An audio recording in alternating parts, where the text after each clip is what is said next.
ایک دن سورہ کہف کی تلاوت میں تھا تو جو ارشاد فرمایا گیا حضرت موسیٰ اور حضرت خضر علیہ السلام کی ملاقات کا، تو اس میں حضرت موسیٰ علیہ السلام حضرت خضر علیہ السلام کے پاس گئے اور کہا کہ میں آپ کے پاس کچھ وقت گزارنا چاہتا ہوں، آپ سے سیکھنا چاہتا ہوں۔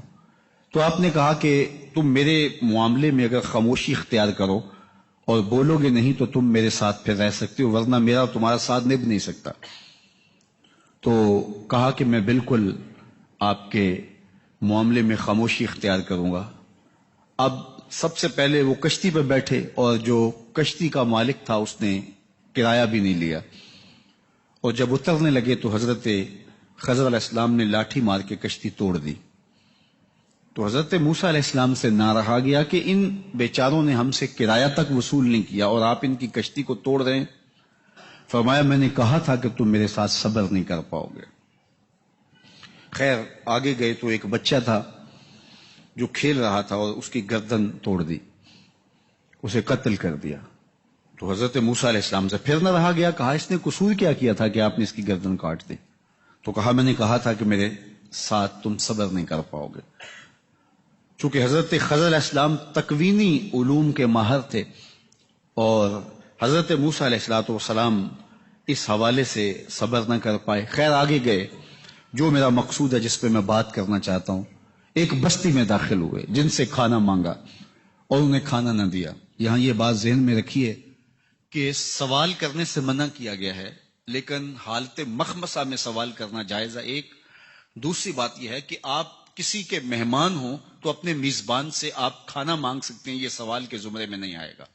تو آپ ان کے مہمان تھے بستی والوں کے، تو ان سے کہا کہ ہمیں کھانا دیجیے۔ انہوں نے کھانا دینے سے مہمان نوازی سے معذرت کر لی کہ ہم کھانا نہیں دے سکتے۔ خیر جب بستی چھوڑ کے نکلنے لگے تو ایک دیوار تھی جو ٹیڑھی تھی، تو حضرت خضر علیہ السلام نے کہا رکیے، اور اس دیوار کی مرمت شروع کر دی۔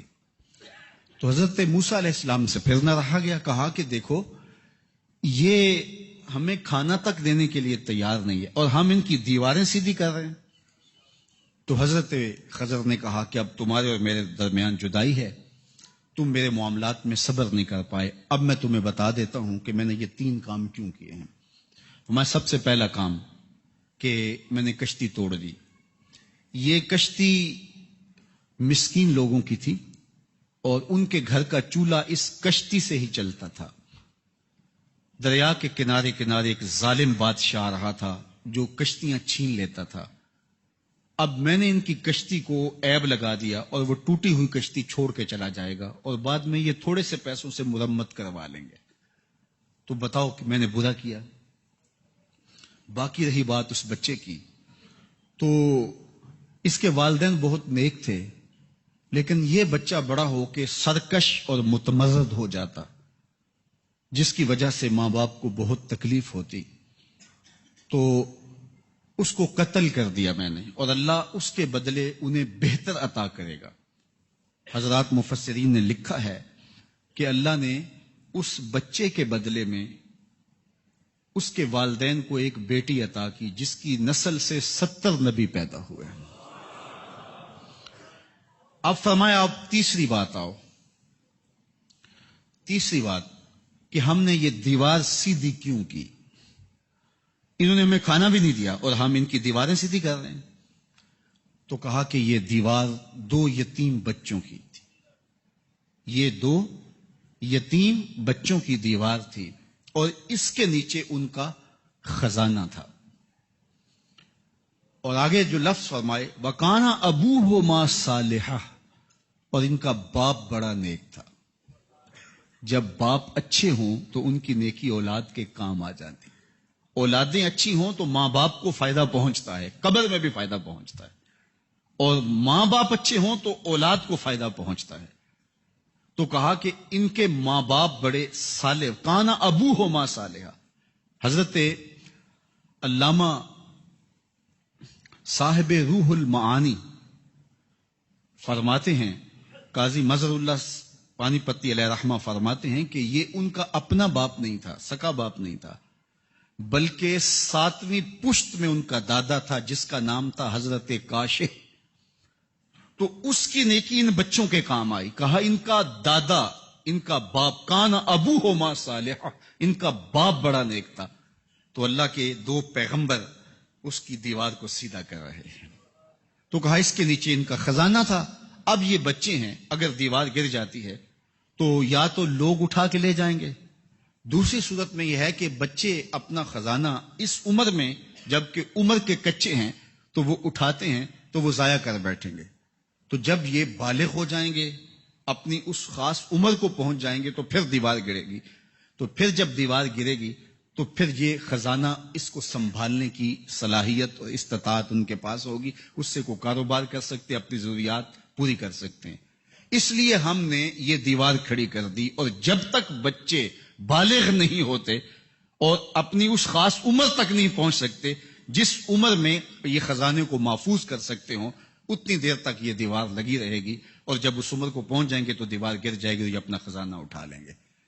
تو حضرت موسیٰ علیہ السلام اور حضرت خضر علیہ السلام کی لگائی ہوئی دیوار اس وقت تک جو ہے وہ برقرار رہے گی. تو میں جب یہاں پہنچا تو آج کل چونکہ پاکستان کے حوالے سے بہت تشویش رہتی ہے، تو میرے دل میں یہ بات آئی کہ پاکستان میں بھی اللہ تعالیٰ جل شانہ نے بڑے خزانے رکھے ہیں، لیکن پہاڑوں کی دیواریں موٹی موٹی لگائی ہیں کہ اگر اب کھل جائیں تو یہ ظالم اور جابر لوٹ لیں. جب کوئی اہل شخص پاکستان کے تخت و تاج کا مالک بنا اور اہل باصلاحیت شخص آیا، اللہ دیواریں ہٹا دے گا اور پاکستان ایسا ملک بنے گا دنیا دیکھنے کے لیے آئے گی. تو یہ وطن، یہ ملک، یہ ارض نور اور یہ ارض رحمت جو حضور علیہ الصلوۃ والسلام کی نگاہوں کا نتیجہ ہے، حضور کی نظروں کی عنایت ہے. اور یہ پاکستان نظریے کی بنیاد پہ مرز وجود میں آنے والا ملک ہے. قوموں کے جغرافیے پہلے ہوتے ہیں ملکوں کے، اور نظریے بعد میں تشکیل پاتے ہیں. لیکن ریاست مدینہ کے بعد اسلامی ریاست پاکستان ہے جس کا نظریہ سب سے پہلے تشکیل پایا، پھر اس کا جغرافیہ جو ہے وہ مرز وجود میں آیا. یہ ایک نظریاتی ملک ہے جو نظریے کی بنیاد پر مرز وجود میں آیا، اور وہ نظریہ اسلام تھا. اسلام کے نظریے پر یہ ملک جو ہے وہ اللہ تعالیٰ کی طرف سے ہمیں عطا کیا گیا. جد و جہد کی گئی، محنت کی گئی، اور نظریاتی بنیادوں پر جو ہے یہ ملک کھڑا کیا گیا، اور اس کے لیے شہداء کا خون پیش کیا گیا. اس وطن کو حاصل کرنے کے لیے 2 قومی نظریہ، جو نظریہ اسلام ہے، لکم دینکم ولی دین. آج لوگ بات کرتے ہیں ایک قومی نظریہ کی بات کرتے اور کہتے ہیں یہ درمیان میں ایک لکیر ہے. یہ لکیر نہیں ہے، یہ حق اور باطل کا امتیاز ہے. لکم دینکم ولی دین، تمہارا دین تمہارے ساتھ، میرا دین میرے ساتھ. یہ کس کو کہا گیا؟ جو رشتے میں سکا چچا لگتا تھا. یہ بات اس کو کہی گئی. دیکھیے، اگر قومیں وطن سے، مٹی سے، آب و ہوا سے، جغرافیے سے، آباؤ اجداد کی سانچ سے بنتی ہوتی تو پھر ابو جہل سے، ابو لہب سے کیا اختلاف تھا؟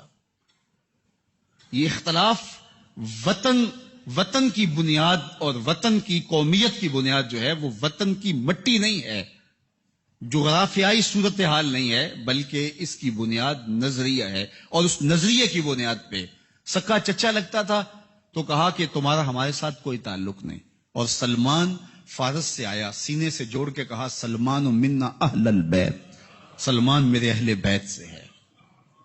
تو یہ ہے وحدت کی علامت. صہیب روم سے آئے، بلال حبشے سے آئے، حضرت سعد مدینے کے تھے، حضرت ابو بکر صدیق رضی اللہ تعالیٰ عنہ مکے کے تھے، اور حضرت سلمان فارس کے تھے. کہاں کہاں سے لوگ آئے. دل بمحبوب حجازی بستائم، زی جہت با یک دیگر پیوستائم. اقبال کہتا ہے حضور کے ساتھ جڑنے کی وجہ سے یہ قوم تشکیل پاتی ہے. دل بمحبوب حجازی بستائم، زی جہت با یک دیگر پیوستائم. چوں گلے صد برگ مارا بو یکیست، او کے جانے ای نظاموں او یکیست. مست چشمے ساکیے بتہاستیم، در جہاں مثل مو می ناستیم. ہزاروں قومیں وجود میں آئیں دہر میں خشک و تر کے رشتے سے. ہم نے بنیاد دوستی رکھی یاد خیر البشر کے رشتے سے۔